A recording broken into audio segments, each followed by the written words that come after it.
প্রিয় বন্ধুরা, আপনাদের সবাইকে প্রভু যিশুর নামে স্বাগত জানাই। আপনাদের সবাইকে প্রভু যিশুর নামে স্বাগত জানাই। আজ আমাদের আলোচনার বিষয় হচ্ছে পবিত্র আত্মা। পবিত্র আত্মা কে? একজন বিশ্বাসীর জীবনে পবিত্র আত্মার কী প্রয়োজন আছে? পবিত্র আত্মা কীভাবে একজন বিশ্বাসীকে সাহায্য করে বিশ্বাসে চলতে আর বিশ্বাসে বেড়ে উঠতে? এই সমস্ত বিষয় আজ আমি আপনাদের সঙ্গে আলোচনা করব। আমাদের মধ্যে অনেক বিশ্বাসীরই পবিত্র আত্মার বিষয়ে খুব স্পষ্ট ধারণা নেই। অনেক বিশ্বাসী মনে করেন পবিত্র আত্মা হচ্ছে ঈশ্বরের সামর্থ্য। আমরা যখন ঈশ্বরের আরাধনা করি, ঈশ্বরের উপস্থিতিতে যাই, আমরা তখন পবিত্র আত্মার সামর্থ্য বুঝতে পাই বা পবিত্র আত্মার সামর্থ্য অনুভব করি। কিন্তু এটা সঠিক নয়। পবিত্র আত্মা একজন ব্যক্তি, তিনি ঈশ্বর। আমাদের বিশ্বাসী জীবন পবিত্র আত্মা ছাড়া সম্ভব নয়। আমরা আজকে দেখব কেমনভাবে একজন ব্যক্তি বিশ্বাসে আসে পবিত্র আত্মার সাহায্যের দ্বারা। এছাড়াও পবিত্র আত্মা আমাদের সাহায্য করে আত্মায় চলতে, আত্মায় বেড়ে উঠতে, ঈশ্বরের সঙ্গে সম্পর্ক রাখতে। পবিত্র আত্মা ছাড়া আমাদের বিশ্বাসী জীবন সম্ভব নয়। তো আপনার হৃদয়কে খোলা রাখুন, বাইবেল খুলে বসুন, ঈশ্বরের বাক্য থেকে বোঝার চেষ্টা করুন পবিত্র আত্মা কেমনভাবে আমাদের সাহায্য করে, পবিত্র আত্মা কেমনভাবে আমরা বেড়ে উঠতে পারি। আসুন আমরা প্রথমে প্রার্থনা করি। পিতা, আমরা ধন্যবাদ করি এই সুন্দর সময় যে তুমি আমাদের দিয়েছো। তুমি আমাদের সাহায্য করো তোমার বাক্য থেকে আমরা যেন সত্যগুলো বুঝতে পারি, পবিত্র আত্মার ব্যাপারে যেন আমরা বুঝতে পারি, আমরা যেন আত্মায় বেড়ে উঠতে পারি, আর আমরা যেন তোমার সত্যগুলো আমাদের জীবনে অ্যাপ্লাই করতে পারি, আর পবিত্র আত্মার সত্যে আর সামর্থ্যে যেন আমরা বেড়ে উঠতে পারি, আর পবিত্র আত্মার সঙ্গে যেন আমরা চলতে পারি। আমাদের সাহায্য করো তোমার বাক্য থেকে সত্যগুলোকে বুঝতে। প্রভু যিশুর নামে চাই, আমেন আমেন। আমরা আজকে পবিত্র আত্মার ব্যাপারে বোঝার চেষ্টা করব পবিত্র আত্মা কে। তো আমরা জানি পবিত্র আত্মা হচ্ছে ঈশ্বর। আমরা জানি ঈশ্বর তিনটে আলাদা আলাদা ব্যক্তিত্বে আমাদের কাছে প্রকাশ করেছেন, পিতা ঈশ্বর, পুত্র প্রভু যিশু এবং তৃতীয় ব্যক্তি হচ্ছে পবিত্র আত্মা। তিনি আলাদা কোনো ব্যক্তি নন, তিনি ঈশ্বর। আমরা ঈশ্বরকে তিনটে আলাদা ব্যক্তিত্বে দেখি, তার মানে কিন্তু তিনটে আলাদা ঈশ্বর নন। ঈশ্বর কিন্তু একজনই, কিন্তু তিনজন ব্যক্তিত্বে তার প্রকাশ, পিতা ঈশ্বর, পুত্র প্রভু যিশু এবং পবিত্র আত্মা। কিন্তু আমরা যে ফাংশন দেখি, তো ফাংশনে আমরা দেখতে পাই পিতা ঈশ্বর, প্রভু যিশু পিতা ঈশ্বরের কাছে নিজেকে সমর্পণ করে, আর অন্যদিকে আমরা দেখতে পাই যে পবিত্র আত্মা তিনি পিতা ঈশ্বর এবং পুত্র যিশুর কাছে নিজেকে সমর্পণ করে। আমরা দেখতে পাই ঈশ্বরের বাক্য থেকে পবিত্র আত্মা কিন্তু এই জগতের সৃষ্টির শুরু থেকেই এই জগতে কাজ করছিলেন। আমরা যদি আদি পুস্তকে যাই, আদি পুস্তকের 1:2 সেখানে লেখা রয়েছে কি পৃথিবীর ওপরে তখনও বিশেষ আকার পায়নি, আর তার মধ্যে জীবন্ত কিছুই ছিল না, তার উপরে ছিল অন্ধকারে ঢাকা গভীর জল। ঈশ্বরের আত্মা সে জলের ওপরে চলাফেরা করছিল, ঈশ্বরের আত্মা চলাফেরা করছিল। আমরা জানি ঈশ্বর, পিতা ঈশ্বর তিনি জগৎকে সৃষ্টি করছিলেন তার বাক্যের দ্বারা, আর আমরা জানি ঈশ্বরের বাক্য মানে তিনি প্রভু যিশু, আর পবিত্র আত্মার উপস্থিতি ছিল। তো এই সৃষ্টির সময় যে তিনজন ব্যক্তিত্ব রয়েছে, তিনজন একত্রিত হয়ে কাজ করছিলেন, পিতা ঈশ্বর, প্রভু যিশু, পবিত্র আত্মা। তো আমরা বুঝতে পারি পবিত্র আত্মা কোনো সৃষ্টি করা কোনো ব্যক্তি বা বিশেষ কোনো সামর্থ্য নয়, তিনি ঈশ্বর, আর তিনি চিরন্তন, তিনি ঈশ্বর, তিনি জগৎ সৃষ্টির আগে থেকে ছিলেন। তো আমরা পুরাতন নিয়মেও পবিত্র আত্মার উপস্থিতি আমরা দেখতে পাই। পবিত্র আত্মা যে ঈশ্বরের ব্যক্তিরা ছিলেন, যারা ঈশ্বরকে মানতেন, ঈশ্বরের বাক্য অনুসরণ করতেন, ঈশ্বরের নিয়মকে অনুসরণ করতেন, এরকম কিছু লোক ছিল যাদেরকে ঈশ্বর মনোনীত করেছিল পুরনো নিয়মে কি ইসরায়েলের লোকেদেরকে চালানোর জন্য। আমরা জানি কি পুরনো নিয়মে ঈশ্বর সাহায্য করেছেন ইসরায়েলের লোকেদেরকে বিভিন্ন জায়গার মধ্যে দিয়ে বেরিয়ে আসতে, বিভিন্ন কাজের মধ্যে, বিভিন্ন জিনিসের মধ্যে দিয়ে চলতে। আর তার মধ্যে ঈশ্বর ইসরায়েলের মধ্যে বিশেষ কোনো ব্যক্তিকে তিনি মনোনীত করতেন, বিশেষ কোনো ব্যক্তিকে তিনি চয়েস করে নিতেন। এর মধ্যে কিছু ব্যক্তি ভাওবাদী ছিল, কিছু ব্যক্তি রাজা ছিল, কিছু ব্যক্তি বিচারক ছিল, কিছু ব্যক্তি আমরা দেখতে পাই কি তারা মেষপালক ছিল। ঈশ্বর তাদেরকে মনোনীত করেন আর তারপরে তাদেরকে সামর্থ্য দেন, পবিত্র আত্মা দ্বারা তাদেরকে সাহায্য করেন, তারা যেন এই পুরো ইসরায়েলের জাতিকে সাহায্য করতে পারে। কিন্তু তখন কিন্তু এই পবিত্র আত্মা তাদেরকে তাদের ভেতরে দেওয়া হয়নি। পবিত্র আত্মা তাদেরকে সাহায্য করতেন, এই সমস্ত যারা নেতা ছিল তাদেরকে পবিত্র আত্মা সাহায্য করতেন, কিন্তু পবিত্র আত্মা কিন্তু তাদের হৃদয়ে দেওয়া হয়নি। পবিত্র আত্মা কিন্তু লাগাতার তাদের সঙ্গে থাকতেন না। পুরানো নিয়মে আমরা এই জিনিসগুলো আমরা দেখতে পাই, কিন্তু নতুন নিয়মে কিন্তু এই জিনিসটা পরিবর্তন হয়। নতুন নিয়মে আমরা দেখতে পাই পবিত্র আত্মা একজন বিশ্বাসীর হৃদয়ে এসে থাকতে শুরু করে। পবিত্র আত্মা আর একজন বিশ্বাসীর হৃদয়ে এসে থাকতে শুরু করে। এটা কেমনভাবে হয়? একজন ব্যক্তি যখন বিশ্বাসে আসে, কেমনভাবে বিশ্বাসে আসে?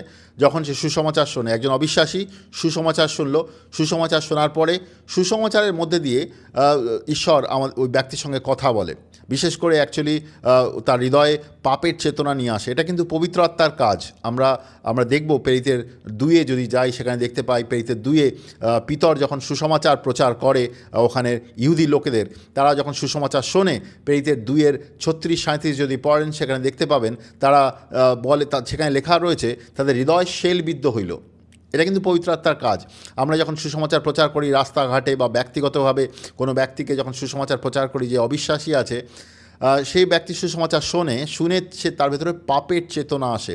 একটা কনভিকশন অফ সিন বলে ইংলিশে, পাপের চেতনা আসে তাদের ভেতরে, সেটাকেই হৃদয় শেলবিদ্ধ হওয়া বলে। সে বুঝতে পারে সে পাপী, সে বুঝতে পারে ঈশ্বর পবিত্র, সে বুঝতে পারে তার পাপ তাকে ঈশ্বর থেকে আলাদা করেছে, আর তার ভেতরে ইচ্ছা আসে কি সে ঈশ্বরের কাছে ফিরে যাবে। তো এটা কিন্তু ঈশ্বরের আত্মা সাহায্য করেন বুঝতে, এবং এরপরে সেই ব্যক্তি পাপ থেকে মন পরিবর্তন করে, পাপগুলো স্বীকার করে, পাপগুলো থেকে ঘুরে দাঁড়ায়। এটা যখন করে তার হৃদয় কিন্তু পরিবর্তন হয়ে যায়। তার হৃদয় যে কঠোর হৃদয়, যে পাপের হৃদয়, সেটা কিন্তু পরিবর্তন হয়ে যায়। ঈশ্বর নতুন হৃদয় দেয়। এরপরে সেই ব্যক্তিকে ঈশ্বরকে বিশ্বাস করে জলে বাপ্তিস্ম নেওয়ার প্রয়োজন হয়। জলে বাপ্তিস্ম নেওয়ার মাধ্যমে সে পুরনো জীবনকে কবর করে, আর তার সঙ্গে সঙ্গে সে পবিত্র আত্মাও গ্রহণ করতে পারে। তাকে প্রার্থনা করতে হবে পবিত্র আত্মা গ্রহণ করার জন্যে, বা কোনো বিশ্বাসী যদি তার উপরে হাত রেখে প্রার্থনা করে সে পবিত্র আত্মা গ্রহণ করবে। এখানে পবিত্র আত্মা গ্রহণ করা মানে পবিত্র আত্মা কিন্তু একজন বিশ্বাসীর ভেতরে এসে থাকতে চায়। যেমন মন্দির ছিল, পুরনো নিয়মে মন্দির ছিল, মন্দিরের অতি পবিত্র স্থানে ঈশ্বরের আত্মা আসতো কখনো কখনো, কিন্তু আমাদের শরীর হচ্ছে মন্দির এখন নতুন নিয়মে, আর ঈশ্বরের আত্মা আমাদের ভেতরে এসে থাকতে চায়। কিন্তু এখানে কিন্তু ঈশ্বরের আত্মা একজন বিশ্বাসীর সঙ্গে সব সময় থাকতে চায়। আমরা দেখব বাক্যতে প্রভু যীশু বলছেন যে তিনি একজন সাহায্যকারীকে পাঠাতে চান, যে বিশ্বাসীদের সঙ্গে সবসময় থাকবে। তো নতুন নিয়মে কিন্তু এই ব্যবস্থার পরিবর্তন হয়েছে, কি পবিত্র আত্মা এখন বিশ্বাসীদের সঙ্গে থাকতে চায়। ঈশ্বরের আত্মা বিশ্বাসীদের ভেতরে থাকে। প্রভু যীশু বলেছেন পবিত্র আত্মা হচ্ছে একজন বিশ্বাসীর সহায়ক, আর আমাদের এই সহায়কের দরকার রয়েছে। প্রভু যীশু তার শিষ্যদের সঙ্গে ছিলেন, তাদেরকে শিখিয়েছিলেন অনেক কিছু, কিন্তু তারপরে প্রভু যীশু একটা সময় চলে গেলেন। প্রভু যীশু তখন তার শিষ্যদের সঙ্গে ছিলেন, তখন কিন্তু তিনি কোনো শিষ্যকেই পবিত্র আত্মা দেননি, তিনি কাউকে পবিত্র আত্মা দেননি। প্রভু যীশু যখন এই জগতে তার পরিচর্যার কাজ করছিলেন, তার শিষ্যদের পরিচর্যার কাজ শেখাচ্ছিলেন, তিনি কাউকেই পবিত্র আত্মা দেননি। কিন্তু প্রভু যীশু বলতেন কি তিনি যখন চলে যাবেন তারপরে পবিত্র আত্মাকে পাঠানো হবে, যাতে সেই পবিত্র আত্মা বিশ্বাসীদের সাহায্য করে আর বিশ্বাসীদের সঙ্গে থাকে। যোহনে যাব, যোহনের 14:16-18 এখানে প্রভু যীশু বলছেন, আমি পিতার কাছে চাইব, আর তিনি তোমাদের কাছে চিরকাল থাকার জন্যে আর একজন সাহায্যকারীকে পাঠিয়ে দেবেন। আর সেই সাহায্যকারী সত্যের আত্মা। জগতের লোকেরা তাকে গ্রহণ করতে পারে না, কারণ তারা তাকে দেখতে পায় না এবং তাকে জানেও না। তোমরা কিন্তু তাকে জানো, কারণ তিনি তোমাদের সঙ্গে সঙ্গে থাকেন আর তোমাদের অন্তরে বাস করবেন। আমি তোমাদের অনাথ অবস্থায় ছেড়ে যাব না, আমি তোমাদের কাছে আসব। এখানে প্রভু যীশু বলছেন তিনি পিতার কাছে প্রার্থনা করবেন যাতে বিশ্বাসীদেরকে পবিত্র আত্মা দেওয়া হয়। এটা প্রভু যীশু চলে যাওয়ার পরে পবিত্র আত্মা দেওয়ার কথা বলছেন। প্রভু যীশু চলে যাওয়ার পরে সে পবিত্র আত্মা আসবে, আর পবিত্র আত্মা হবে সাহায্যকারী। এখানে সাহায্যকারীর মানে কি এটা আমাদের বুঝতে হবে। সাহায্যকারী মানে হচ্ছে এরকম, সাহায্যকারী একজন ব্যক্তি যিনি পরামর্শদাতা, তিনি পরামর্শ দেবেন, ঈশ্বরের আন্ডারস্ট্যান্ডিং থেকে পরামর্শ দেবেন। আমরা অনেক সময় জগতের লোকেদের যারা পরামর্শ দেয় আমাদেরকে, আমাদের দরকার পড়ে, যারা আমাদের ভালো পরামর্শ দিতে পারে, গুণী ব্যক্তি, জ্ঞানী ব্যক্তি, তাদের কাছে যাই। অনেক সময় আমাদের জীবন অনেক সময় প্রবলেম হয়, আমরা এরকম ব্যক্তিদের কাছে যাই যারা আমাদের সাহায্য করতে পারে। কিন্তু পবিত্র আত্মা হচ্ছে সেরকম পরামর্শদাতা, তিনি আমাদের সাহায্য করেন। তিনি সাহায্য করেন ঈশ্বরের কাছ থেকে ঈশ্বরের আন্ডারস্ট্যান্ডিংগুলো নিয়ে আসতে, ঈশ্বরের আন্ডারস্ট্যান্ডিংগুলো বুঝতে। তো পবিত্র আত্মা আমাদের পরামর্শ দান করেন। এছাড়া পবিত্র আত্মা আমাদের সান্ত্বনা দান করেন। সান্ত্বনা মানে আমরা অনেক সময় বিশ্বাসে আমরা আশাহীন হয়ে পড়ি, আমরা বিশ্বাসে অনেক সময় দুর্বল হয়ে পড়ি, আমরা বিভিন্ন কারণে ডিসকারেজ হয়ে পড়ি, ডিপ্রেসড হয়ে পড়তে পারি। কিন্তু পবিত্র আত্মা তখন আমাদেরকে সান্ত্বনা দান করেন, আমাদের সাহায্য করেন বুঝতে, আর আমাদের সান্ত্বনা দেন। সেই হিসাবেও সে সাহায্যকারী। এছাড়াও পবিত্র আত্মা আমাদেরকে আমাদের পথ প্রদর্শক। দেখুন, আমরা যখন বিশ্বাসী জীবনে চলি, আমাদের জীবনে সঠিক রাস্তা চলার প্রয়োজন আছে। পবিত্র আত্মা আমাদের সাহায্য করে সেই সঠিক রাস্তা বুঝতে, সেই রাস্তায় চলতে। আমরা জীবনে বিভিন্ন রকমের সমস্যার সম্মুখীন হই, বিভিন্ন রকমের অবস্থার সম্মুখীন হই। অনেক সময় আমরা বুঝি না আমাদের কী করতে হবে। আমরা তখন পবিত্র আত্মার কাছ থেকে সাহায্য চাই। পবিত্র আত্মা তখন আমাদেরকে পথ প্রদর্শন করেন, তিনি আমাদেরকে বুঝতে সাহায্য করেন, আমাদেরকে কোন রাস্তায় যেতে হবে, কোন দিকে যেতে হবে, সেটা আমাদের পবিত্র আত্মা সাহায্য করে। তো পবিত্র আত্মা সেই হিসেবে আমাদের সাহায্যকারী। এছাড়াও পবিত্র আত্মা আমাদেরকে রক্ষা করেন, তিনি আমাদের রক্ষাকর্তা। তিনি আমাদেরকে বিভিন্ন পরিস্থিতির মধ্যে দিয়ে রক্ষা করেন। বিভিন্ন রকমের পরিস্থিতির সম্মুখীন আমরা হতে পারি বিশ্বাসী জীবনে, সেই অবস্থায় তিনি আমাদেরকে রক্ষা করেন ঈশ্বরের সামর্থ্যের দ্বারা, ঈশ্বরের বুদ্ধি জ্ঞানের দ্বারা তিনি আমাদেরকে রক্ষা করেন। এছাড়াও পবিত্র আত্মা আমাদেরকে বিভিন্ন জায়গা থেকে আমাদের যে ভুল ত্রুটিগুলো সেগুলো ধরিয়ে দেন। পবিত্র আত্মার সঙ্গে যখন আমরা চলতে থাকি বিশ্বাসী জীবনে, পবিত্র আত্মা ঈশ্বরের বাক্য থেকে আমাদের জীবনের ভুল ত্রুটিগুলো ধরিয়ে দেন। আপনি যখন ঈশ্বরের বাক্যের সঙ্গে সময় কাটাবেন, পবিত্র আত্মা আপনার সঙ্গে কথা বলবে ঈশ্বরের বাক্য থেকে। আর ঈশ্বরের বাক্য আপনার জীবনের ভেতরে যে অনেক রকমের ভুল ত্রুটি থাকতে পারে, আপনার চারিত্রিক ভুল ত্রুটি, আপনার পরিচর্যার কাজের ভুল ত্রুটি, পবিত্র আত্মা আপনাকে সাহায্য করবে সেগুলোকে সঠিকভাবে বুঝতে, আর সেগুলো থেকে মন পরিবর্তন করে বেরিয়ে আসতে। তো পবিত্র আত্মা কিন্তু আমাদেরকে সাহায্য করে। আর সেই সাহায্যের কথা এখানে প্রভু যীশু বলছেন, এইরকম বিভিন্নভাবে পবিত্র আত্মা আমাদের সাহায্য করে। তিনি আমাদেরকে পরামর্শ দান করেন, তিনি আমাদের সান্ত্বনা দান করেন, পথ প্রদর্শক, তিনি আমাদেরকে রক্ষা করেন, তিনি আমাদের ভুল ত্রুটিগুলো ধরিয়ে দেন, তিনি আমাদের সাহায্য করেন যাতে আমরা ঈশ্বরের সঙ্গে তার পবিত্রতায়, তার সামর্থ্যে চলতে পারি। তো প্রভু যীশু বলছেন, আমি তোমাদের ছাড়ব না, আমি পিতার কাছে চাইব তিনি তোমাদের সঙ্গে চিরকাল থাকার জন্যে, একদিন দুদিনের নয় বা বিশেষ সময়ের জন্য নয়, চিরকাল থাকার জন্য একজন সাহায্যকারীকে পাঠাবেন। আর সেই সাহায্যকারী হচ্ছে পবিত্র আত্মা। সেই পবিত্র আত্মা আমাদেরকে সাহায্য করেন চিরকাল থাকার জন্য, যেটা আমরা পুরনো নিয়মে দেখিনি। কিন্তু নতুন নিয়মে পবিত্র আত্মা, যে ব্যক্তি বিশ্বাস করেন আর সে পবিত্র আত্মা গ্রহণ করেছেন, তার শরীর হচ্ছে ঈশ্বরের মন্দির, আর পবিত্র আত্মা তার ভেতরে এসে থাকেন। আর পবিত্র আত্মা সেই ব্যক্তিকে সাহায্য করেন ঈশ্বরের আন্ডারস্ট্যান্ডিংয়ে বেড়ে উঠতে, ঈশ্বরের ইচ্ছা অনুসারে চলতে। আর সেই ব্যক্তিকেও তিনি বিভিন্নভাবে সাহায্য করেন। জাগতিক জিনিসের জন্যও, আত্মিক জিনিসের জন্য পবিত্র আত্মা সাহায্য করেন। সেই জন্য পবিত্র আত্মাকে প্রভু যীশু সাহায্যকারী বলেছেন। এছাড়াও আমরা দেখি বাইবেল থেকে পবিত্র আত্মার সঙ্গে আমাদের সহভাগিতার প্রয়োজন আছে। পবিত্র আত্মার সঙ্গে আমরা যেন লাগাতার সহভাগিতা করি, তার সঙ্গে সম্পর্ক রাখি, ব্যক্তিগত সম্পর্ক। যেমন একজন হাজব্যান্ড ওয়াইফ, স্বামী স্ত্রীর মধ্যে সম্পর্ক থাকে পরিবারে, সেরকম আমরা যেন পবিত্র আত্মার সঙ্গে সম্পর্ক রাখি, লাগাতার সম্পর্ক রাখি। কেন? কারণ পবিত্র আত্মা ঈশ্বরের হৃদয় কী রয়েছে সেগুলো জানে। পবিত্র আত্মা এটাও জানে যে আমাদের হৃদয় কী রয়েছে। পবিত্র আত্মা আমাদের হৃদয়ের সঙ্গে ঈশ্বরের হৃদয়কে জোড়া লাগায়। তিনি হচ্ছে একজন জীবন্ত সেতু। তো এটা আমি কোথা থেকে পাচ্ছি? আমরা যদি রোমিওর 8:27 যাই, রোমিও 8:27, সেখানে বলে ঈশ্বর মানুষের হৃদয় পরীক্ষা করেন, তিনি জানেন পবিত্র আত্মা কী চান। কারণ পবিত্র আত্মা বিশ্বাসীদের জন্যে ঈশ্বরের ইচ্ছা অনুসারী প্রার্থনা করেন। তো এখানে বুঝতে পারছি পবিত্র আত্মা একজন বিশ্বাসীর হৃদয় কী রয়েছে সেগুলো জানে। ঈশ্বরের আত্মা মানুষের হৃদয় কী রয়েছে সেগুলো জানে। এবার আপনি যদি 1 কোরিন্থীয় তার 2:10-11 যান, সেখানে বলছে ঈশ্বর তার গভীর সত্যগুলো আমাদের কাছে পবিত্র আত্মার মাধ্যমে প্রকাশ করেছেন। পবিত্র আত্মা ঈশ্বরের গভীর বিষয়গুলিও জানেন, যেমন একজন মানুষের ভেতরের চিন্তা শুধু তার নিজের আত্মাই জানে। তো এখানে বলছে পবিত্র আত্মা ঈশ্বরের যে চিন্তাগুলো সেগুলো জানে, ঈশ্বরের হৃদয় কী রয়েছে সেগুলো জানে। তো এটা খুব ইন্টারেস্টিং জিনিস অ্যাকচুয়ালি, কারণ আমরা দেখতে পাচ্ছি পবিত্র আত্মা মানুষের হৃদয়ে কী আছে সেটা জানে, পবিত্র আত্মা ঈশ্বরের হৃদয়ে কী আছে সেটা জানে। তো আপনার যদি পবিত্র আত্মার সঙ্গে সহভাগিতা থাকে, তাহলে পবিত্র আত্মা আপনার হৃদয়কে ঈশ্বরের হৃদয়ের সঙ্গে জোড়া লাগাবে, ঈশ্বরের হৃদয়ের সঙ্গে জোড়া লাগাবে, বা একটা জীবন্ত সেতু হয়ে যাবে আপনার সঙ্গে, তাকে যুক্ত করবে। ঈশ্বরের হৃদয়ে কী আছে সেটা আপনার হৃদয়ের সঙ্গে যুক্ত করবে। সেই জন্য আমরা যখন পবিত্র আত্মার সঙ্গে সহভাগিতা করি, পবিত্র আত্মা ঈশ্বরের হৃদয়ে কী আছে সেগুলো আমাদের কাছে নিয়ে আসে। আমরা পবিত্র আত্মা দ্বারা বুঝতে পারি ঈশ্বর কী চান আমাদের জীবনের জন্য, ঈশ্বরের কাছ থেকে শুনতে পারি সরাসরি, ঈশ্বরের ইচ্ছাগুলো আমরা জানতে পারি, কারণ পবিত্র আত্মা আমাদের হৃদয়কে ঈশ্বরের হৃদয়ের সঙ্গে জোড়া লাগায় বা জীবন্ত সেতু বা যুক্ত করে। সেই জন্য আমরা যখন প্রার্থনা করি, আমরা একা নই, আমরা পবিত্র আত্মার সঙ্গে প্রার্থনা করছি। আমরা যখন উপাসনা করি, আরাধনা করি, আমরা একা নই, আমরা পবিত্র আত্মার সঙ্গে যুক্ত হয়ে করছি, আর ঈশ্বর আমাদের সাহায্য করেন ঈশ্বরের উপস্থিতিতে যেতে। আমরা যখন বিভিন্ন রকমের দুঃখ কষ্টের মধ্যে দিয়ে যাই, আমরা একা নই, পবিত্র আত্মা আমাদের সঙ্গে রয়েছে, তিনি আমাদের সাহায্য করেন। পবিত্র আত্মা আমাদের ভেতরে বাস করেন আর তিনি আমাদের সাহায্য করেন আমরা যেন ঈশ্বরের আত্মার সঙ্গে, ঈশ্বরের হৃদয় কী আছে সেগুলো আমরা বুঝতে পারি। তো পবিত্র আত্মার সহভাগিতা মানে রেগুলার সহভাগিতা। পবিত্র আত্মা অনেক ব্যক্তি গ্রহণ করেছে, কিন্তু সে পবিত্র আত্মার সঙ্গে সহভাগিতা করতে চান না। ঈশ্বরের আত্মার সঙ্গে আমাদের সহভাগিতা করতে হবে। ঈশ্বরের সঙ্গে যখন ব্যক্তিগত সময় কাটাই, তখন আমরা পবিত্র আত্মার সঙ্গে সহভাগিতা করি পবিত্র আত্মার সঙ্গে।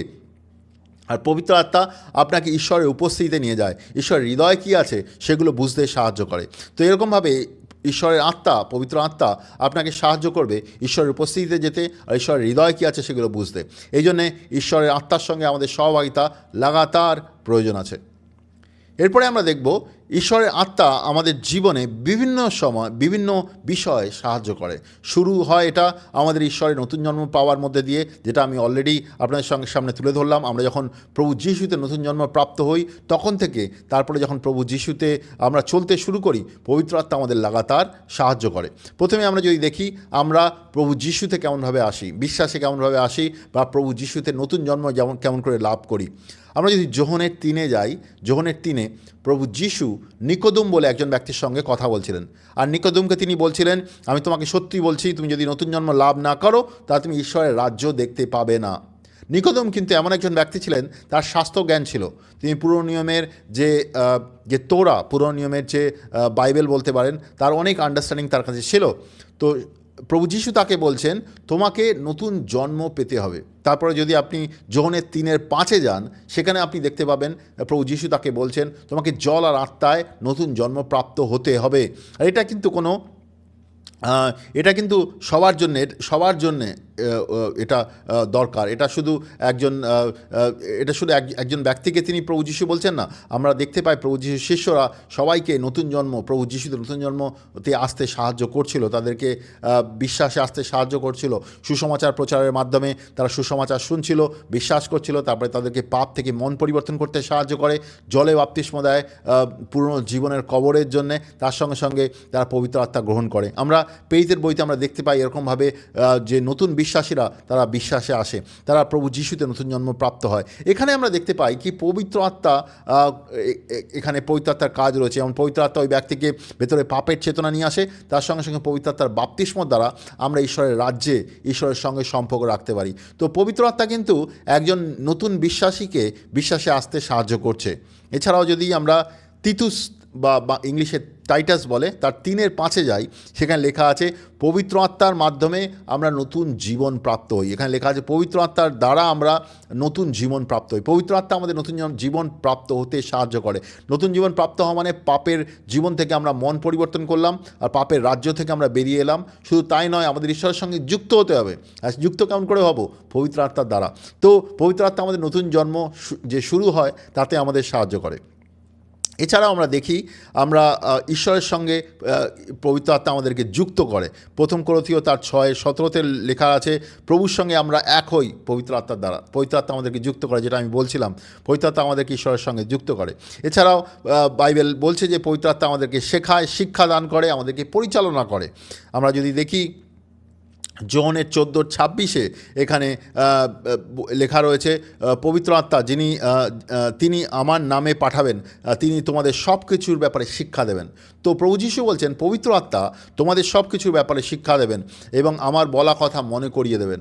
আপনি যদি ঈশ্বরের বাক্য পড়েন লাগাতার, আর আপনার জীবনে অনেক সময় অনেক জিনিসের বুদ্ধি বা জ্ঞানের দরকার আছে, পবিত্র আত্মা কী করবে, ওই বাক্যের মধ্যে দিয়ে আপনাকে ঈশ্বরের আন্ডারস্ট্যান্ডিং, ঈশ্বরের জ্ঞান বা বুদ্ধিগুলো বুঝতে সাহায্য করবে। এটা জগতের বুদ্ধি জ্ঞান নয়, ঈশ্বরের বুদ্ধি জ্ঞান। এটা পবিত্র আত্মা তার ঈশ্বরের বাক্যের মাধ্যমে সাহায্য করবে। এগুলো কিন্তু খুব গুরুত্বপূর্ণ আমাদের বিশ্বাসী জীবন চলার জন্য। ঈশ্বরের বাক্যের মধ্যে অনেক ঈশ্বরের জ্ঞান, ঈশ্বরের আন্ডারস্ট্যান্ডিং লুকিয়ে রয়েছে। সেগুলো আপনি এমনভাবে যদি পড়েন, সাধারণভাবে পড়েন, অনেক সময় আমরা বুঝতে পারবেন না, কিন্তু পবিত্র আত্মার দ্বারা যদি আপনি পড়েন, পবিত্র আত্মা আপনাকে সাহায্য করবে ওর ভেতরে যে লুকোনো বুদ্ধি আর জ্ঞান রয়েছে ঈশ্বরের, সেগুলোকে বুঝতে। এছাড়াও পবিত্র আত্মা আপনার জীবনে বিভিন্ন পরিস্থিতিতে আপনার ঈশ্বরের বাক্য থেকে ঈশ্বরের যে শিক্ষা, ঈশ্বরের যে জ্ঞান, সেগুলো আপনার মনের মধ্যে নিয়ে আসবে, যাতে সে আপনাকে সাহায্য করতে পারে ঈশ্বরের রাস্তায় চলার জন্যে। এখানে প্রভু যীশু বলছেন পবিত্র আত্মা তোমাদের সমস্ত বলা কথা মনে করিয়ে দেবেন। পবিত্র আত্মা কিন্তু আমাদেরকে সাহায্য করবেন ঈশ্বরের বাক্য থেকে জিনিসগুলো মনে করতে, পবিত্র আত্মা সাহায্য করবে। এছাড়াও আমরা যদি রোমিওর 8:14 যাই, সেখানে লেখা আছে যারা ঈশ্বরের আত্মার দ্বারা পরিচালিত হয় তারা ঈশ্বরের সন্তান। তো ঈশ্বর আমাদেরকে তার আত্মার দ্বারা পরিচালিত হতে বলে। আমরা নতুন জন্ম প্রাপ্ত হই, পবিত্র আত্মা গ্রহণ করি, তারপরে ঈশ্বরের আত্মার দ্বারা যেন আমরা চালিত হই। ঈশ্বরের আত্মা যে সাহায্যকারী, আমরা দেখছিলাম যে ঈশ্বরের আত্মা আমাদেরকে দিক দর্শন করেন। আমরা যখন ঈশ্বরের আত্মার দ্বারা চালিত হই, ঈশ্বরের আত্মা আমাদেরকে দিক দর্শন করেন, আমাদের সাহায্য করেন, আমাদেরকে রক্ষা করেন, আমাদেরকে কারেকশন দেন, আমাদের ভেতরে যে ভুল ত্রুটিগুলো দেখিয়ে দেন। আমরা যদি চালিত হই ঈশ্বরের আত্মার দ্বারা লাগাতার, তাহলে আমরা ঈশ্বরের সন্তান। এখানে রোমিওর 8:14 রয়েছে। ঈশ্বরের সন্তান মানে শুধু যে আমরা ঈশ্বরকে বিশ্বাস করে নিয়েছি একদিন, সেটা নয়। আমাদের ঈশ্বরের আত্মার দ্বারা চালিত হতে হবে, লাগাতার চালিত হতে হবে। এরপরে আমরা দেখতে পাই ঈশ্বরের আত্মা আমাদেরকে ঈশ্বরের জ্ঞান ও প্রকাশ দেন। এফেসীয়র 1:17 আমরা দেখতে পাই তিনি আমাদেরকে ঈশ্বরের জ্ঞান আর প্রকাশ দান করেন। তিনি তোমাদের ঈশ্বরের জ্ঞান আর প্রকাশ প্রদান করেন। ঈশ্বরের জ্ঞান আর প্রকাশ আমাদের জীবনে খুবই গুরুত্বপূর্ণ। দেখুন, জগতে অনেক রকমের জ্ঞান আর জগতে অনেক রকমের প্রকাশ উপলব্ধ রয়েছে, বিভিন্ন রকমের জ্ঞান উপলব্ধ রয়েছে। জগতের লোকেরা জগতের জ্ঞানগুলোকে ব্যবহার করছে জগতে চলার জন্যে, কিন্তু সেগুলো কিন্তু একটা সীমাবদ্ধতা আছে। সেগুলো একটা সময় শেষ হয়ে যাবে, সেগুলো একটা সময় তার সীমাবদ্ধতা আছে। কিন্তু ঈশ্বরের যে জ্ঞান, ঈশ্বরের যে আন্ডারস্ট্যান্ডিং, সেগুলো খুবই পাওয়ারফুল অ্যাকচুয়ালি। সেগুলো আমাদের সাহায্য করে। আমাদের অনেক রকমের যখন আমাদের জীবনে বিভিন্ন রকমের সমস্যা, বিভিন্ন রকমের জিনিস হয় আমাদের, তখন ঈশ্বরের আত্মা আমাদেরকে সেই গভীর ঈশ্বরের জ্ঞান, ঈশ্বরের আন্ডারস্ট্যান্ডিংগুলো দেয়, যাতে আমরা তার সঙ্গে চলতে পারি। তো ঈশ্বরের জ্ঞান আর ঈশ্বরের প্রকাশ আমাদের জীবনে দরকার, যেটা পবিত্র আত্মা আমাদের জীবনে দেয়। এছাড়াও আমরা দেখতে পাই কি পবিত্র আত্মার দ্বারা আমরা তার ঈশ্বরের পবিত্রতা, ঈশ্বরের সামর্থ্যে আমরা চলতে পারি। গ্যালাতীয়র 5:16-25 যদি আমরা পড়ি, সেখানে আমরা দেখতে পাই গ্যালাতীয় যে মণ্ডলী ছিল, সেখানে সাধু পল লিখছেন যে তোমরা যদি পাপের ইচ্ছায় চলো বা শরীরের ইচ্ছায় যদি চলো, তাহলে তোমরা পাপের রাস্তায় চলবে অ্যাকচুয়ালি। কিন্তু তোমরা যদি আত্মার ইচ্ছায় চলো, তাহলে তোমার পাপের ইচ্ছা তোমার জীবনে আসবে না। তোমরা যদি আত্মার ইচ্ছার দ্বারা চালিত হও, তাহলে ঈশ্বরের সামর্থ্যে তোমরা চলতে পারবে। আর সেখানে এটা উল্লেখ রয়েছে একজন বিশ্বাসীকে অবশ্যই যেন সে আত্মার দ্বারা চালিত হয়, পবিত্র আত্মার দ্বারা যেন চালিত হয়, তাহলে তার শরীরের ইচ্ছা বা পাপের ইচ্ছা তার ভেতরে আসবে না। তো একজন বিশ্বাসীর পবিত্র জীবনযাপনের জন্যে পবিত্র আত্মার দরকার আছে। পবিত্র আত্মা ছাড়া কোনো বিশ্বাসী পবিত্রতায় চলতে পারে না। পবিত্র আত্মা কিন্তু শুধু বিশেষ কিছু ব্যক্তির জন্য নয়, পবিত্র আত্মা প্রত্যেক বিশ্বাসীর জন্যে। আর পবিত্র আত্মা গ্রহণ করার পরে পবিত্র আত্মার দ্বারা আমরা যদি যেন চলি, পবিত্র আত্মার দ্বারা আমরা যখন চলবো, আমরা ঈশ্বরের সামর্থ্যে চলতে পারি। আর সেটা আমাদেরকে তাই ঈশ্বরের পবিত্রতা, ঈশ্বরের সামর্থ্যে চলতে সাহায্য করবে। ঈশ্বরের রাস্তায় আমরা চলতে পারবো, আর না হলে আমরা জগতের মধ্যে চলবো। আমরা যদি পবিত্র আত্মার দ্বারা না চালিত হই, তাহলে আমরা জগতের মধ্যে চালিত হব। এছাড়াও বাইবেল বলছে যে পবিত্র আত্মা আমাদেরকে প্রার্থনায় সাহায্য করে। রোমিওর 8:26 লেখা রয়েছে কি অনেক সময় আমরা আত্মায় দুর্বল থাকি, আমরা বুঝি না কী জিনিস প্রার্থনা করব, তখন পবিত্র আত্মা আমাদের মধ্যস্থতা করে। পবিত্র আত্মা আমাদের সাহায্য করে আমরা সঠিক বিষয় প্রার্থনা করার জন্য। অনেক সময় আমরা এত দুর্বল থাকি, আমরা জানি প্রার্থনা করতে হবে, কিন্তু কী প্রার্থনা করবো বুঝি না। আমরা পবিত্র আত্মার কাছে সাহায্য চাই, পবিত্র আত্মা তুমি আমাদের সাহায্য করো। তো পবিত্র আত্মা আমাদের সাহায্য করে কোন বিষয়ে প্রার্থনা করতে হবে, আমাদের সামর্থ্য দান করার জন্য। পবিত্র আত্মা আমাদের সাহায্য করে প্রার্থনা করার জন্যে। বাইবেল এটাও লেখা আছে, রোমিওর 8:11 লেখা আছে, পবিত্র আত্মার মধ্যে পুনরুত্থানের শক্তি রয়েছে, আর সেই শক্তি সেই শক্তিতে আমরাও চলতে পারি।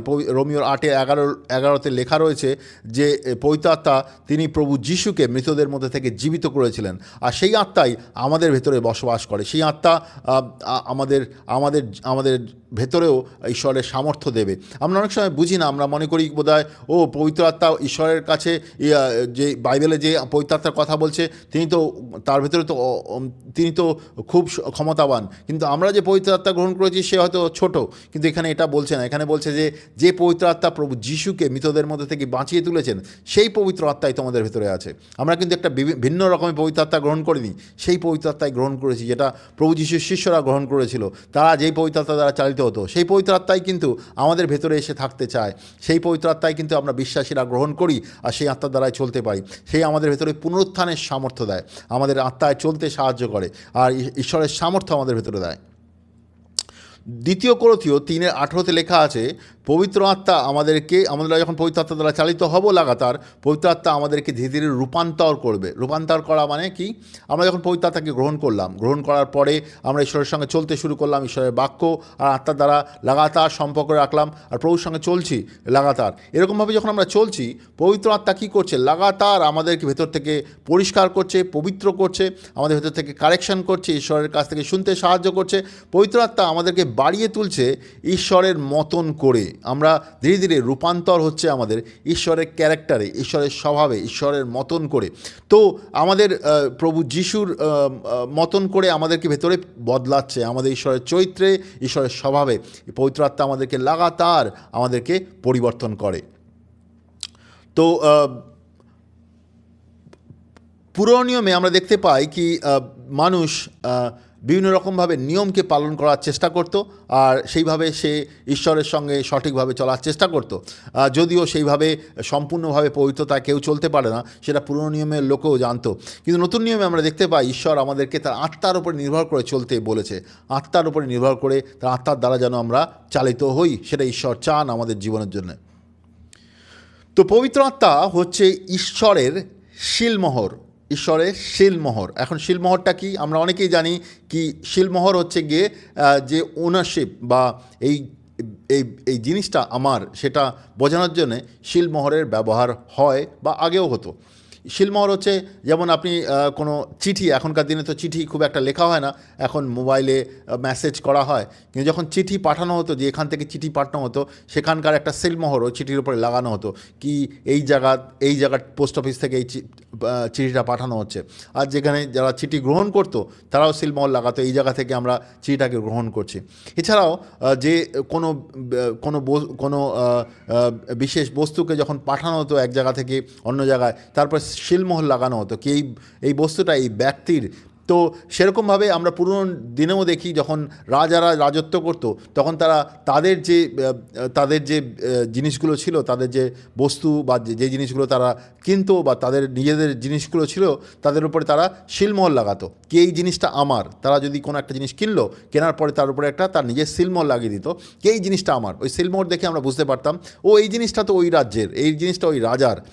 বা এখনকার দিনেও আপনি দেখতে পারেন কি সরকারি অনেক কাগজপত্রের উপরে শিলমোহর লাগানো থাকে, আর তাতে বোঝা যায় এটা ভারত সরকারের, এটা এই সরকারের, বা এইটা এই অফিস থেকে এসছে। তো শিলমোহর আমাদেরকে বুঝতে সাহায্য করে যে এই বস্তুটার ওনারশিপ কার, মানে এই বস্তুটার কে এই বস্তুটার মালিক, আর এই বস্তুটা কোথা থেকে এসছে সেটা আমরা বুঝতে পারি। তো ঈশ্বরের বাক্যে আমরা দেখতে পাই কি পবিত্র আত্মা হচ্ছে আমাদের জীবনের উপরে ঈশ্বরের শিলমোহর। ব্যাপারটা কি? ব্যাপারটা হচ্ছে পুরোনো দিনে এমন দেখা যেত কি লোকেরা যখন বাজারে আসতো কিনতে জিনিসপত্র কিনতে, তারা অনেক সময় অনেক জিনিসকে কেনার পরে সেই জিনিসটাকে তৎক্ষণাৎ নিয়ে যেত না, তারা সেই জিনিসটার উপরে শিলমোহর লাগিয়ে দিত। মনে করুন একজন এলো বাজারে এসে সে অনেক কিছু কিনবে, বাজারে অনেক সময় তাকে কাটাতে হবে, তা অনেক জিনিস কেনার আছে। সে প্রথমে একটা জিনিস কিনে সেই জিনিসটার উপরে শিলমোহর লাগিয়ে দিল। সেই শিলমোহর দ্বারা বোঝা যাবে ওই জিনিসটা ওই বস্তুটা ওই ব্যক্তির। আর তারপরে সেই দোকানদারকে সে বলবে এই বস্তুটাকে তুমি সাইডে রাখো, আমি যখন ফিরে আসবো তখন এই বস্তুটা আমি নিয়ে যাব, এরপর শিলমোহর লাগিয়ে দিয়েছি, এটা কিন্তু আমার। তো দোকানদার ওই বস্তুটাকে আলাদা করে রাখবে। এখন এই ব্যক্তি সে বাজারে যাবে, আরও কিছু সময় কাটাবে, হয়তো পরে যখন বিকেলে বাড়িতে ফিরবে তখন সেই দোকানে ফিরে আসবে, এসে বলবে যে কই আমি যে জিনিসটা কিনেছিলাম সেটা কোথায়। তখন দোকানদার সেই শিলমোহর থেকে সেই জিনিসটা এই ব্যক্তিকে দেবে, আর এই ব্যক্তিও শিলমোহর থেকে চিনে নেবে কি এটাই আমি কিনেছিলাম, তারপরে সেই বস্তুটা নিয়ে সে চলে যাবে। আমরা দেখতে পাই কি ঈশ্বরের বাক্য থেকে আমরা দেখতে পাই প্রভু যীশু কিন্তু আমাদেরকে তার রক্ত দিয়ে কিনেছেন, তিনি কিন্তু কিনে নিয়েছেন আমাদেরকে তার রক্ত দিয়ে। আমরা যারা প্রভু যীশুকে বিশ্বাস করি তিনি আমাদেরকে তার রক্ত দিয়ে কিনেছেন। কিন্তু রক্ত দিয়ে কেনার পরেও কিন্তু প্রভু যীশু কিন্তু তৎক্ষণাৎ আমাদেরকে তার স্বর্গের রাজ্যে নিয়ে যাননি, আমাদেরকে এই জগতে রেখেছেন এখন, আর জগতে আমাদের ওপরে পবিত্র আত্মার শিলমোহর লাগিয়ে দিয়েছেন। যারা পবিত্র আত্মা গ্রহণ করেছি আমাদের ওপরে পবিত্র আত্মার শিলমোহর রয়েছে। তার মানে হচ্ছে কি আমরা হচ্ছে প্রভু যীশুর, তিনি আমাদের ওপরে শিলমোহর লাগিয়ে দিয়েছেন। এটা কোথায় আমরা পাচ্ছি? আমরা 2 কোরিন্থীয় তার 1:21 যাব। 2 কোরিন্থীয় তার 1:21 এখানে বলছে, যিনি খ্রিস্টের সঙ্গে আমাদের ও তোমাদের যুক্ত করে শক্তভাবে দাঁড় করিয়ে রেখেছেন তিনি হলেন ঈশ্বর। তিনি আমাদের অভিষেক করেছেন, অর্থাৎ তার নিজের সম্পত্তি হিসেবে তিনি আমাদের শিলমোহর করে রেখেছেন।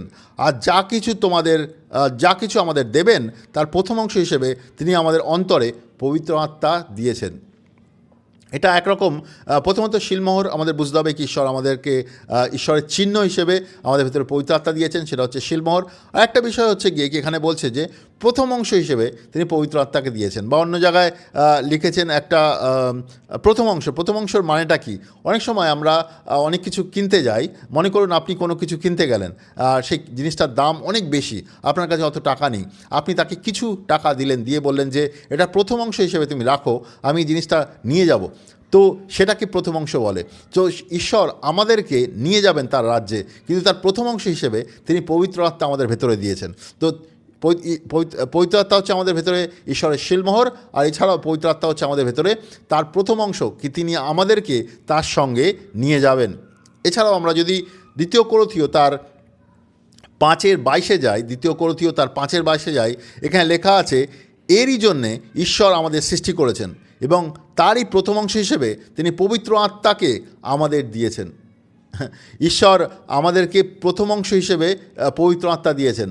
পবিত্র আত্মা দেওয়া মানে হচ্ছে গিয়ে কি ঈশ্বর আমাদেরকে নিয়ে যাবেন, আর সেটা হচ্ছে ঈশ্বরের প্রতিজ্ঞা, ঈশ্বরের বাক্য বলছে প্রথম অংশ হচ্ছে পবিত্র আত্মা, আর ঈশ্বর আমাদেরকে নিয়ে যাবেন। খুবই সুন্দর না? এরপরে যদি আমরা দেখি প্রথম যোহনের 4:13 তিনি বলছেন তার আত্মা তিনি আমাদের দান করেছেন, আর এতেই আমরা জানতে পারি যে আমরা তার মধ্যে আছি এবং তিনিও আমাদের অন্তরে আছেন। তা আমরা কেমন করে বুঝবো ঈশ্বরের আত্মা আমাদের ভেতরে রয়েছে, আমরা ঈশ্বরের রয়েছি?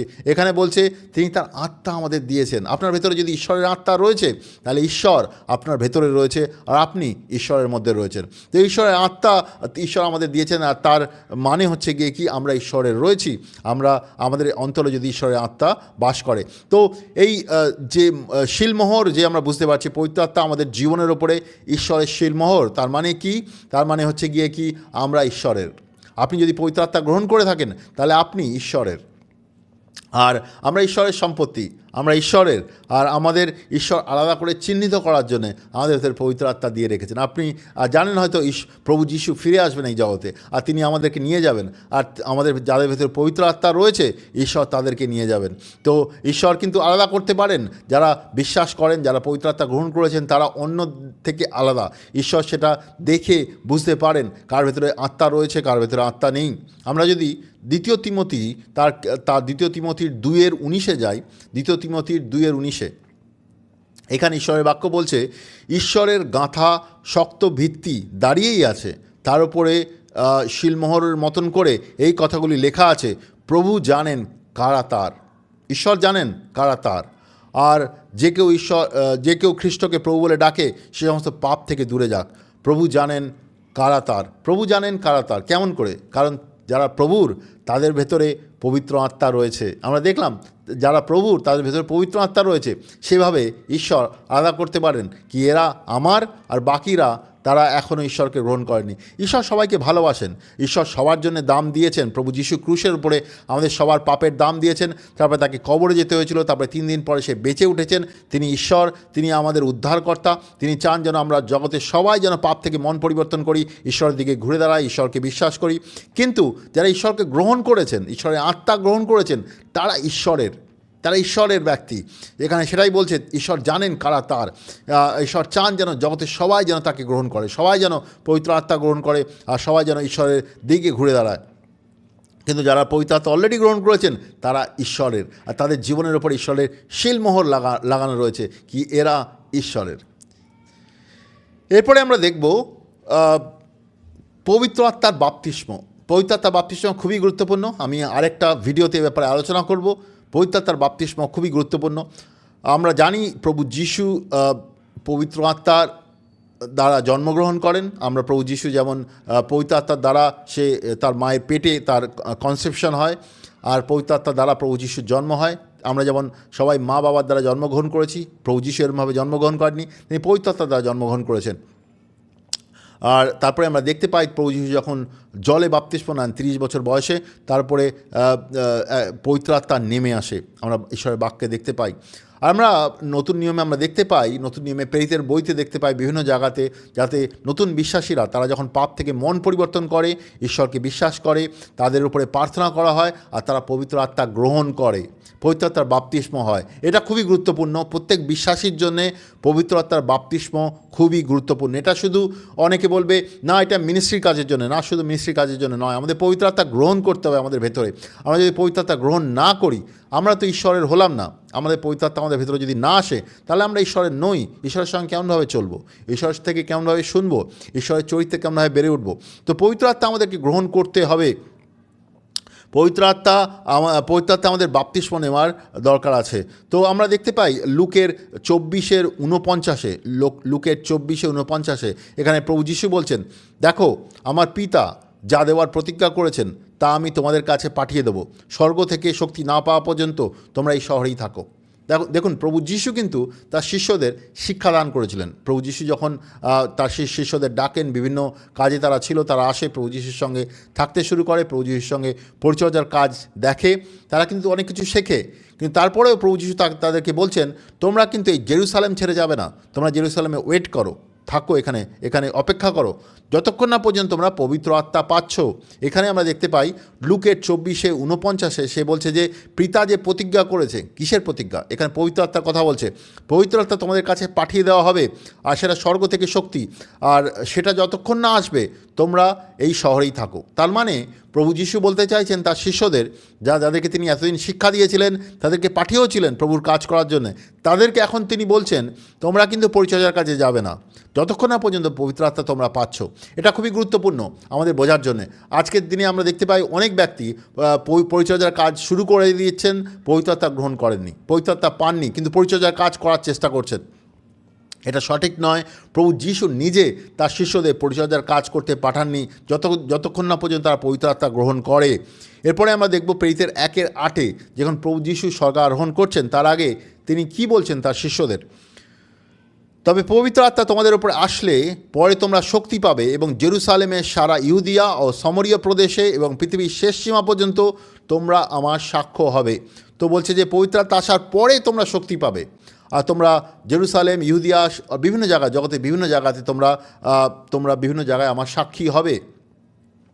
তো তারা যেন পবিত্র আত্মা গ্রহণ করে, পবিত্র আত্মা গ্রহণ করার পরেই কিন্তু তারা সাক্ষী হবে। আমরা জানি প্রভু যীশুর শিষ্যরা জগতের বিভিন্ন জায়গায় পৌঁছয়, জগতের বিভিন্ন জায়গাতে, ভারত দেশে আসে, বিভিন্ন দেশে তারা পৌঁছয়। ইভেন প্রভু যীশুর শিষ্যরা জাপান পর্যন্ত পৌঁছয়, চায়নাতে পৌঁছয় সুসমাচার প্রচার করার জন্য, কিন্তু পবিত্র আত্মার সামর্থ্যের দ্বারা তারা যাচ্ছিল। প্রভু যীশু বলছিল তারা যেন পবিত্র আত্মা গ্রহণ না করে যায় না। তো এটা খুবই গুরুত্বপূর্ণ একজন বিশ্বাসীর জন্যে। পবিত্র আত্মা না গ্রহণ করলে সে যেন পরিচর্যার কাজে না যায়। অন্য কারোর সঙ্গে যুক্ত হয়ে সে পরিচর্যার কাজ শিখতে পারে, কিন্তু সে যদি ব্যক্তিগত পরিচর্যার কাজে যেতে চায়, তাহলে পবিত্র আত্মার বাপ্তিস্ম খুবই গুরুত্বপূর্ণ। পবিত্র আত্মার বাপ্তিস্ম ছাড়া আমরা যেন পরিচর্যার কাজে না যাই, এটা প্রভু যীশু নিজে বলছেন। আর পবিত্র আত্মা প্রত্যেক বিশ্বাসীর আমাদের গ্রহণ করার দরকার আছে। আমরা যদি দেখতে পাই পরে প্রেরিতের বইতে, যখন প্রভু যীশুর শিষ্যরা প্রচার করছিলেন, সুসমাচার প্রচার করছিলেন, আর তারপরে যখন লোকেরা বিশ্বাস করতে চায়, তখন প্রভু যীশুর শিষ্যরা তাদেরকে কী বলছিল? প্রেরিতের 2:38 দেখতে পাই পিতর বলছিলেন, তোমরা পাপের ক্ষমা পাওয়ার জন্য পাপ থেকে মন ফিরাও, আর যীশু খ্রিস্টের নামে বাপ্তিস্ম গ্রহণ করো, এবং দান হিসেবে পবিত্র আত্মাকে পাবে। তো এখানে জিনিসগুলো খুব স্পষ্ট।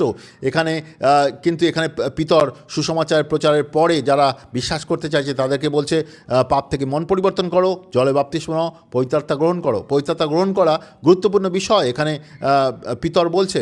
শুধু এখানেই নয়, আমরা যদি প্রেরিতের বইতে দেখি সেখানে 9খানা বিভিন্ন ইনসিডেন্টের কথা উল্লেখ রয়েছে, বিভিন্ন ঘটনার কথা উল্লেখ রয়েছে যেখানে নতুন বিশ্বাসীরা ঈশ্বরের নতুন জন্ম প্রাপ্ত হয়। সেখানে সাধু পলের ব্যাপারেও উল্লেখ রয়েছে।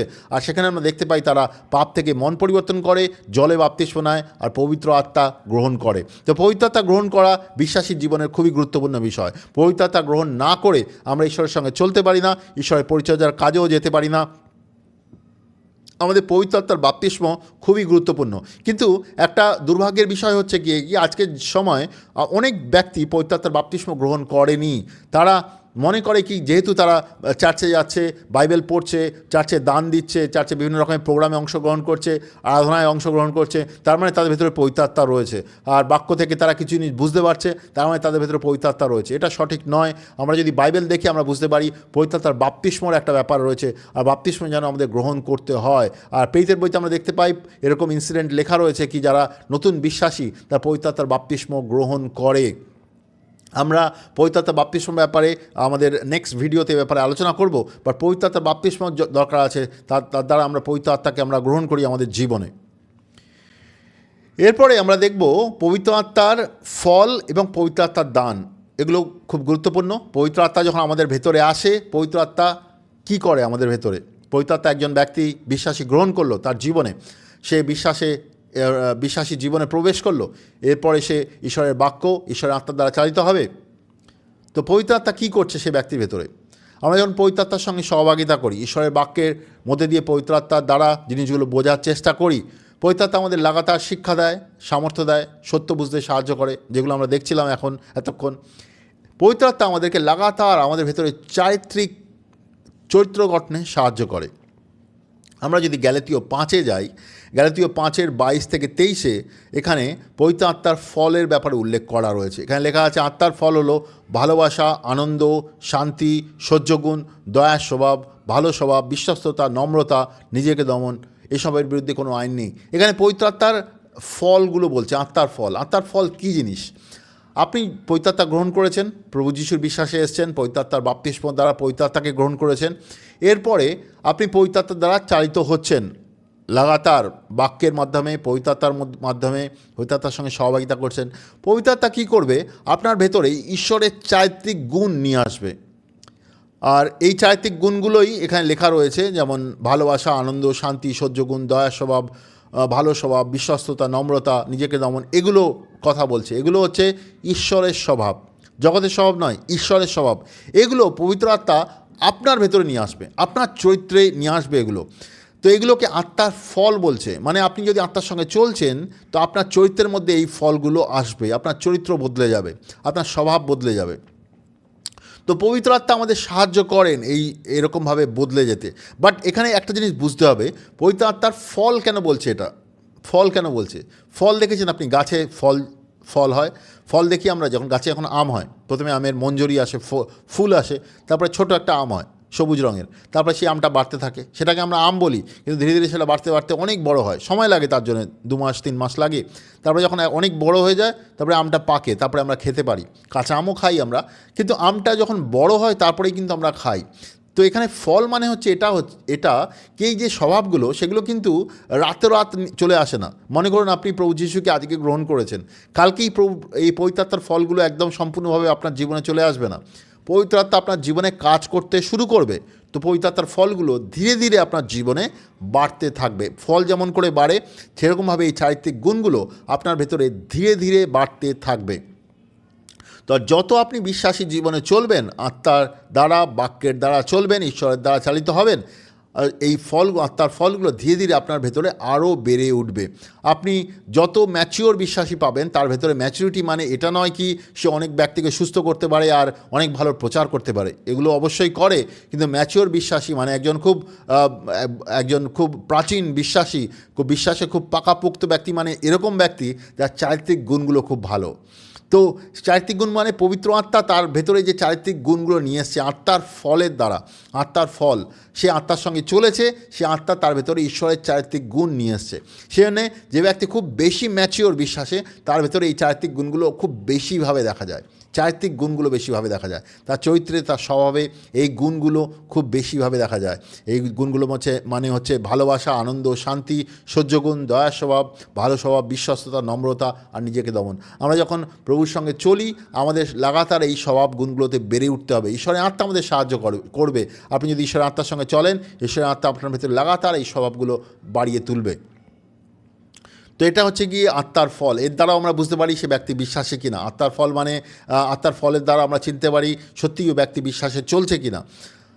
এছাড়াও আত্মার দান বলে একটা ব্যাপার আছে। আত্মার দান মানে হচ্ছে গিয়ে কি, এগুলো হচ্ছে গিয়ে গিফট, মানে দান। এগুলো হচ্ছে গিয়ে ঈশ্বর আমাদের দেন এক রকমের টুলসের হিসেবে, মানে এক রকমের যন্ত্র, যেমন আমরা বলি না কোনো কাজ করার জন্য আমাদের যন্ত্র দরকার হয়, এগুলো এক রকমের যন্ত্রের মতন মনে করতে পারেন, যেটা আমাদের পরিচর্যা কাজের জন্য সাহায্যের দরকার হয়। পরিচর্যা কাজে এগুলো আমাদের সাহায্য করে, এগুলো ঈশ্বর দেন, তো এগুলোকে দান বলে। আর এগুলো আমাদের ঈশ্বরের কাজ করতে সাহায্য করে, পরিচর্যার কাজ। আত্মার ফলগুলো আমাদের চারিত্রিক গুণ বাড়তে সাহায্য করে ব্যক্তিগতভাবে, কিন্তু আত্মার দানগুলো আমাদের নিজের না, অন্য ব্যক্তিকে সাহায্য করার জন্যে। তো ঈশ্বরের সামর্থ্যে অন্য ব্যক্তিকে সাহায্য করার জন্যে, তাদেরকে আত্মায় বাড়িয়ে তোলার জন্যে সাহায্য করে। আমরা এই আত্মার দানের ব্যাপারে কোথায় দেখতে পাই? প্রথম করন্থীয় তার 12 7 থেকে 11 যদি যাই, এখানে লেখা রয়েছে সকলের মঙ্গলের জন্যই এক এক মানুষের মধ্যে এক এক রকমের পবিত্র আত্মার প্রকাশিত হয়। এখানে বিশ্বাসীদের ব্যাপারে বলা হচ্ছে সকলের মঙ্গলের জন্য, সকলের ভালোর জন্যে প্রত্যেক বিশ্বাসীর কাছে এই আত্মার প্রকাশগুলো আসে। এখানে একটা জিনিস বুঝতে হবে, অনেক সময় আমাদের এরকম শেখানো হয় কি এই বিশেষ দানগুলো এই বিশেষ ব্যক্তিকে দেওয়া হয়েছে, ওই মণ্ডলীর ওই বিশেষ লিডার আছে, তার কাছে এই বিশেষ দান রয়েছে। এটা সঠিক নয়। ঈশ্বরের বাক্যে লেখা রয়েছে প্রত্যেক বিশ্বাসীকে কিন্তু পবিত্র আত্মার দান দেওয়া হয়, আর এটা ঈশ্বর তার মানুষের মঙ্গলের জন্য করে, মানে অন্য বিশ্বাসীদের দরকার বা ওই মণ্ডলীর দরকার, সেজন্য ঈশ্বর এই আত্মার দানগুলো দেয়। কোনো বিশেষ ব্যক্তিকে ঈশ্বর দান দেবে, অন্য বিশ্বাসীদের দেবে না, ব্যাপারটা কিন্তু এরকম নয়। ঈশ্বর কিন্তু সব বিশ্বাসীকে পবিত্র আত্মার দান দেন, পবিত্র আত্মার দান দেন। তো এখানে এই ব্যাপারটা এখানে আমাদের বুঝতে হবে, কারণ এটা আমরা অনেক সময় ভুল বুঝি। আমরা বুঝি তো আমরা তো বোধহয় সাধারণ বিশ্বাসী, আমাদের ভেতরে পবিত্র আত্মা কোনো দান দেন না। ওই আমাদের যে লিডার আছে, আমাদের পাস্টার আছে, তাদের ভেতরে ঈশ্বর পবিত্র আত্মা দান দিয়েছে না, এটা সঠিক আন্ডারস্ট্যান্ডিং নয়। বাইবেল বলছে যে এখানে প্রথম করন্থীয় 12:7 যদি পড়েন, এখানে লেখা আছে সকলের মঙ্গলের জন্য এক এক মানুষের মধ্যে এক এক রকম করে পবিত্র আত্মার প্রকাশিত হয়, মানে প্রত্যেক ব্যক্তিকে পবিত্র আত্মার দান দেওয়া হয়। এখানে পবিত্র আত্মার বিভিন্ন দানের কথা বলা হয়েছে। জ্ঞানের বাক্য, বুদ্ধির বাক্য, বিশ্বাসের দান, আরোগ্য করার দান, অলৌকিক কাজ করার দান, ভবিষ্যবাণী করার দান, প্রফেসি করার দান, আত্মার পরীক্ষা করার দান, বিভিন্ন ভাষায় কথা বলার দান, ভাষা ব্যাখ্যা করার দান, এরকম 9খানা দানের কথা এখানে উল্লেখ রয়েছে। আর এই দানগুলো অ্যাকচুয়ালি মণ্ডলীর ভেতরে মণ্ডলীর যে বিশ্বাসী আছে তাদেরকে দেওয়া হয়, যাতে তারা পরিচর্যার কাজে সাহায্য পায়। অনেক সময় আমরা পরিচর্যা করি, লোকের জন্য, লোককে প্রার্থনা করি, তাদেরকে সাহায্য করি, তাদের অসুস্থ ব্যক্তির জন্য প্রার্থনা করি সুস্থতার জন্যে, বা অনেক ব্যক্তির জীবনে অনেক রকমের প্রবলেম আছে, তাদেরকে বিভিন্ন রকমের প্রার্থনা কাউন্সেলিংয়ের দ্বারা তাদেরকে সাহায্য করি। তখন এই দানগুলোর দরকার পড়ে যাতে আমরা তাকে ভালোভাবে সাহায্য করতে পারি। অনেক ব্যক্তির জীবনে অনেক রকমের বন্ধন রয়েছে, তারা নিজেরাই বোঝে না, কিন্তু এই দানগুলো যদি আমাদের সাহায্য করে, এই দানগুলো দ্বারা ঈশ্বর আমাদেরকে সাহায্য করে বুঝতে ব্যক্তির জীবনে কী চলছে। যেমন আমি বিভিন্ন উদাহরণ দিতে পারি, যেমন মনে করুন ভবিষ্যবাণী করার দান, তার দ্বারা ঈশ্বর বুঝতে সাহায্য করবে, কারো ব্যাপারে কিছু বলতে সাহায্য করবে। বা মনে করুন আত্মার পরীক্ষা করার দান, কেউ হয়তো কিছু বলছে আপনাকে, কিন্তু সে ব্যক্তি অ্যাকচুয়ালি কোন আত্মার দ্বারা বলছে আপনার চিনতে সাহায্য হবে। আত্মার পরীক্ষা করার দান যেটা রয়েছে তার দ্বারা। এছাড়াও বিভিন্ন দান আছে, জ্ঞানের বাক্য, বুদ্ধির বাক্য, বিশ্বাস, এরকম বিভিন্ন দান আছে যেগুলো দ্বারা ঈশ্বর আমাদের প্রত্যেক বিশ্বাসীকে সাহায্য করে পরিচর্যার কাজে। আমরা যখন পরিচর্যা করতে যাই অবিশ্বাসীদের জন্যেও, ইভেন অন্য বিশ্বাসীদের জন্যেও, তখন এই দানগুলো আমাদের সাহায্য করে আমরা যেন আরও ভালোভাবে তাদেরকে ঈশ্বরের সামর্থ্যে, ঈশ্বরের বুদ্ধি, ঈশ্বরের জ্ঞান, ঈশ্বরের যে আন্ডারস্ট্যান্ডিংয়ে তাদেরকে আমরা সাহায্য করতে পারি। আর এগুলো একটা সুপার ন্যাচারাল সামর্থ্য দেয় আমাদের ভেতরে। সুপার ন্যাচারাল মানে আমাদের জাগতিক সামর্থ্যের বাইরে গিয়ে ঈশ্বরের সামর্থ্যে আমরা কাজ করতে পারি, আর তার দ্বারা আমরা সেই সমস্ত ব্যক্তিদের সাহায্য করতে পারি, তাদেরকে আত্মিকভাবে সাহায্য করতে পারি, তাদের বন্ধন থেকে বেরিয়ে আসতে সাহায্য করতে পারি, তাদেরকে তাদের জীবনে বিভিন্ন রকম মুক্তি সামর্থ্য পেতে, ঈশ্বরের সঙ্গে যুক্ত হতে আমরা সাহায্য করতে পারি যদি আমরা এই ঈশ্বরের দানগুলোতে আমরা ব্যবহৃত হতে পারি। আর ঈশ্বরের দানগুলো কিন্তু প্রত্যেক বিশ্বাসীদের দেওয়া হয়েছে, আর যেখানে যেই দানের দরকার রয়েছে ঈশ্বর সেরকমভাবে সেই দানগুলো দেন যাতে আমরা সেই দানগুলো ব্যবহার করে অন্য ব্যক্তিদের সাহায্য করতে পারি। এগুলো কিন্তু সাহায্য করা বিশেষ মানে সাহায্য করার জন্য ঈশ্বর দিয়েছেন, এটা কিন্তু কোনো ব্যক্তিকে মহান দেখানোর জন্য ঈশ্বর এই দানগুলো দেননি। এই দানগুলো কিন্তু কারো বুকের ওপর ওই মেডেল লাগানোর মতন ব্যাপার নয় কি এর ভেতরে এই দানগুলো রয়েছে, ব্যাপারটা কিন্তু এরকম নয়। ঈশ্বর যখন দরকার পড়বে ঈশ্বর সেই দানগুলো দেবেন। মনে করুন কি আপনার বাড়িতে একটা প্রার্থনা সভা হচ্ছে, সেখানে মনে করেন 15 জন আছে, সেই 15 জনের মধ্যে কারো কোনো একজন ব্যক্তির জন্যে প্রার্থনা হচ্ছে, আর তার জন্য জ্ঞানের বাক্যর প্রয়োজন রয়েছে, জ্ঞানের বাক্য জানার প্রয়োজন রয়েছে। সে ব্যক্তি নিজে তার জীবনের ব্যাপারে অনেক কিছু বলতে পারছে না, তার জীবনে অনেক জায়গাতে মুক্তি দরকার, বন্ধন থেকে মুক্তি দরকার, কিন্তু সে নিজে বুঝতে পারছে না কোন কোন জায়গায় সে বন্ধনের মধ্যে রয়েছে। তো সেখানে ঈশ্বর সাহায্য করবেন জ্ঞানের বাক্য দ্বারা তার জীবনে যে প্রবলেমগুলো আছে সেগুলো বুঝতে, অন্য ব্যক্তিদের বুঝতে যারা তাকে মিনিস্ট্রি করছে, তাকে পরিচর্যার কাজ করছে। এছাড়া মনে করুন অনেক সময় আমাদের বিশ্বাসের দানের দরকার হয়, আমাদের বিশ্বাস রয়েছে, আমরা ঈশ্বরের বাক্য থেকে বিশ্বাস গ্রহণ করি, সেজন্য আমরা প্রভু যিশুর বিশ্বাসে আসি, ঈশ্বরের বাক্য থেকে আমরা বিশ্বাস পাই। তাছাড়াও বিশ্বাসের দানের কথা বলছে। আমাদের জীবন অনেক সময় এমন পরিস্থিতি হয় যখন আমাদের বিশ্বাসে একটা বড় পদক্ষেপ নেওয়ার দরকার হয়, তখন বিশ্বাসের দান আমাদেরকে সাহায্য করে। এছাড়াও বিভিন্ন রকমের অলৌকিক কাজ করার দান রয়েছে, আত্মা পরীক্ষা করার দান রয়েছে, এরকম বিভিন্ন দানগুলো আমাদেরকে মিরাকুলাসলি সাহায্য করে, ঈশ্বরের সামর্থ্যে সাহায্য করে কি আমাদের সামর্থ্যের বাইরে গিয়ে, জাগতিক সামর্থ্যের বাইরে গিয়ে ঈশ্বরের সামর্থ্যে যুক্ত হয়ে ঈশ্বরের কাজ করার জন্য। এই দানগুলো আমাদের অবশ্যই দরকার। আপনি যদি পরিচর্যার কাজের মধ্যে রয়েছেন তাহলে পবিত্র আত্মার দান আপনার জীবনে অবশ্যই দরকার আছে। পবিত্র আত্মার দান ছাড়া আপনি ঈশ্বরের কাজ করতে পারবেন না। আপনি হয়তো করবেন কিন্তু সেটা খুব ভালো সামর্থ্য দ্বারা, ঈশ্বরের সামর্থ্য দ্বারা করতে পারবেন না। পবিত্র আত্মার দান যখন আপনার পরিচর্যা আপনি ব্যবহার করবেন তখন আপনার পরিচর্যার কাজ আরও বেশি সামর্থ্যবান হবে। আর ঈশ্বর আমাদের সবাইকে পবিত্র আত্মার দান দেন যাতে আমরা পরিচর্যার কাজ ভালোভাবে করতে পারি। তো আমরা দেখতে পেলাম কি আত্মার ফলগুলো সেগুলো আমাদের চারিত্রিকভাবে ঈশ্বরের মতন হতে সাহায্য করে, ঈশ্বরের চরিত্রে বেড়ে উঠতে সাহায্য করে, কিন্তু আত্মার দানগুলো আমাদের পরিচর্যার কাজে সাহায্য করে। দুটো কিন্তু আলাদা জিনিস, আর দুটোই কিন্তু আমাদের জীবনে আসে। এমন নয় কি আমরা শুধু ঈশ্বরের চারিত্রিক গুণগুলো পাচ্ছি, আত্মার ফলগুলো পাচ্ছি, কিন্তু আত্মার দানগুলো জানি না। সেরকমভাবে আপনি চলতে পারেন, তাতে কী হবে, আপনার নিজের জীবনেই তো আপনি বেড়ে উঠছেন কিন্তু আত্মার দানগুলো আপনি ব্যবহার করতে পারছেন না, আপনি অন্য ব্যক্তিকে সঠিকভাবে পরিচর্যা করতে পারছেন না। আবার অনেক ব্যক্তি আছে তারা ঈশ্বরের দানগুলোতে বেড়ে উঠছে কিন্তু ঈশ্বরের ফলগুলো তার চরিত্রে দেখা যাচ্ছে না। তো সেখানেও একটা প্রবলেম রয়েছে, কারণ তারা দানগুলোতে ব্যবহার করছে অন্য ব্যক্তিকে পরিচর্যা করার জন্য, কিন্তু তাদের নিজের চারিদিক গুণ চেঞ্জ হচ্ছে না, কারণ তারা আত্মাকে নিজের জীবনে কাজ করতে দিচ্ছে না। তো এই দুটোই আমাদের জীবনে দরকার আছে, আত্মার ফলও দরকার আছে, আত্মার দানও দরকার আছে, যাতে আমরা ঈশ্বরের মধ্যে বেড়ে উঠতে পারি। তো আমরা এইভাবে দেখলাম যে পবিত্র আত্মা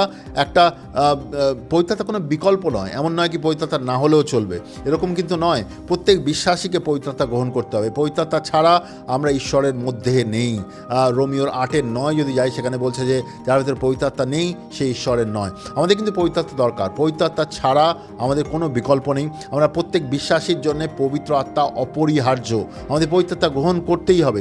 আমরা যখন প্রভু যিশুকে গ্রহণ করি, পাপ থেকে মন পরিবর্তন করি, জলে বাপ্তিস্ম নিই, ওখানেই আমাদের পবিত্র আত্মা গ্রহণ করতে হবে। আমরা যদি প্রার্থনা করি ব্যক্তিগতভাবে পবিত্র আত্মা গ্রহণ করতে পারি, বা যারা আমাদেরকে সাহায্য করছে তাদেরকে আমরা বলতে পারি তারা আমার উপর হাত রেখে প্রার্থনা করতে পারে পবিত্র আত্মার বাপ্তিস্মের জন্য।